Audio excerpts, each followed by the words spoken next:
Hello and welcome to this tutorial for BIOS E1A.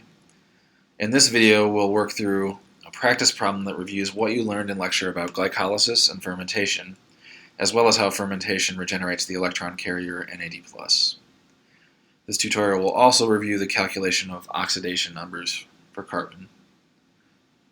The metabolic process in this practice problem involves first the catabolism of the monosaccharide glucose to pyruvate, which, as you learned from lecture, is the multi-step process known as glycolysis. The subsequent conversion of pyruvate to lactic acid is called fermentation. Part A of the practice problem asks how the total process can be balanced, that is, in the context of this practice problem, how it can have no net loss or production of NAD+, if the first part, glycolysis, involves the reduction of NAD+ to NADH. To answer this question, let's first revisit the material from lecture. Glycolysis is a metabolic pathway where glucose is converted by 10 enzyme-catalyzed reactions to 2 molecules of pyruvate. In the process, 2 net ATP are generated, and 2 NAD+ electron carriers are reduced to 2 NADH. Following glycolysis and the generation of pyruvate from glucose, the process of fermentation converts pyruvate to lactic acid, or ethanol in yeast. No more ATP is generated by fermentation. However, 2 NADH are oxidized in the process back to NAD+, thereby regenerating the NAD+ needed to continue glycolysis. Going back to part A, we can now explain why the overall process is balanced. Even though NAD+ is converted to NADH in glycolysis, fermentation regenerates the NAD+. Next up, let's turn our attention to part B of the practice problem. Here the question asks for a comment on the transfer of electrons in glucose compared to lactic acid, using what you know about computing the oxidation numbers of carbon. Let's first look back on the protocol from lecture for calculating oxidation number. Each atom that shares a covalent bond with the carbon and which is less electronegative, the big example being hydrogen, is considered to be donating or giving its electron, and counts as decreasing the oxidation number by 1.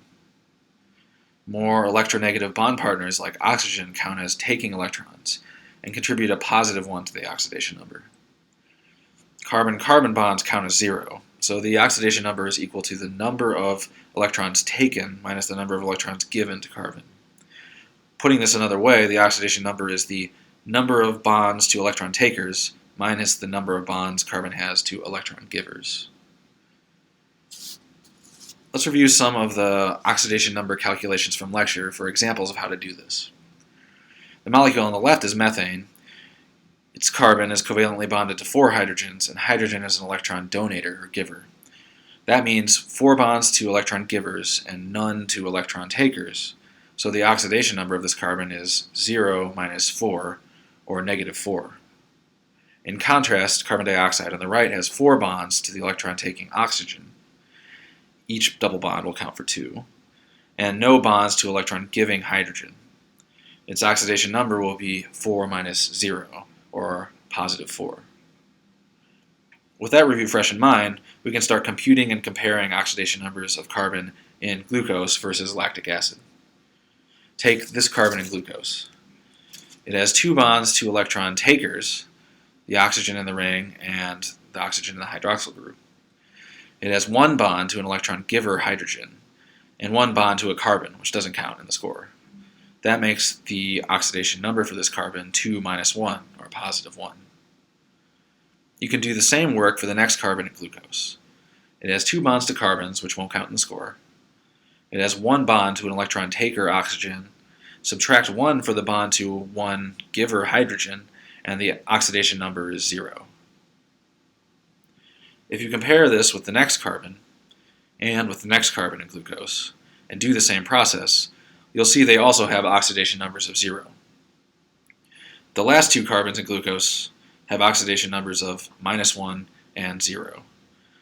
I encourage you to work through this process for yourself for these carbons to get practice at computing these oxidation numbers. For glucose, then, we can see that most carbons have oxidation number of 0, with one with a minus 1 and one with a positive 1. We can apply the same technique to lactic acid.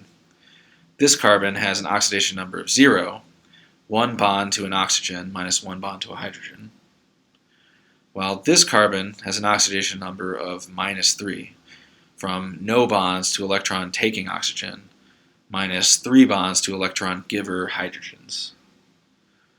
And the last lactate carbon is plus 3, for the 3 bonds to more electronegative oxygen, minus 0 bonds to hydrogen.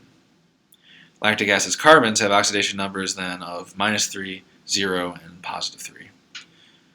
Thus, carbons in glucose and lactic acid have different oxidation states pointing towards an electron transfer having occurred. That concludes this tutorial for BIOS E1A. Remember, if you have questions, you can post them to the course discussion forums or bring them to evening TF discussion sections. Thank you very much for listening.